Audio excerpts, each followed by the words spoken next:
শীতকালীন সবজিতে অব্যাহত লোকসানের বিপরীতে বিটরুট আবাদে লাভের মুখ দেখছেন কৃষকরা। মাত্র 60 দিনে হারভেস্ট এবং খুব সামান্য রাসায়নিক সারেই তৈরি হচ্ছে সুপারফুড বিটরুট। স্থানীয় বাজারে চাহিদা মিটিয়ে বিদেশে রপ্তানি হওয়ার আশার আলো দেখছেন চাষিরা। মেহেরপুর থেকে মাজেদুল হক মানিকের তথ্যচিত্রে জানাচ্ছেন লিওন আজাদ।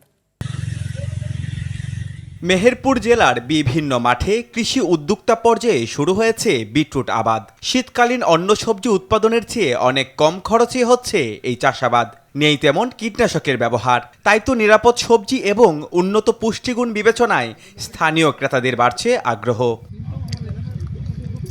হাটবাজারে বিক্রির পাশাপাশি এবার সর্বপ্রথম বিটরুট যাচ্ছে বিদেশে। মালয়েশিয়া ও সিঙ্গাপুরে নিরাপদ সবজি হিসাবে বিটরুট রপ্তানি করছে দেশীয় একটি প্রতিষ্ঠান।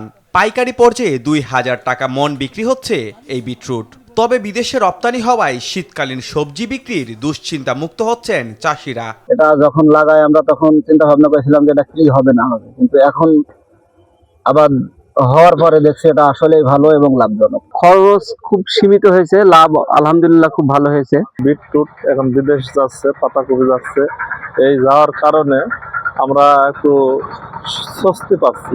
শীতকালীন অন্যান্য সবজির সাথে বিটরুট রপ্তানি অব্যাহত থাকবে বলে জানান রপ্তানিকারক প্রতিষ্ঠানের প্রতিনিধি। সামনের বার আমরা আরো বেশি পাঠানোর চেষ্টা করব কৃষি অফিসের মাধ্যমে।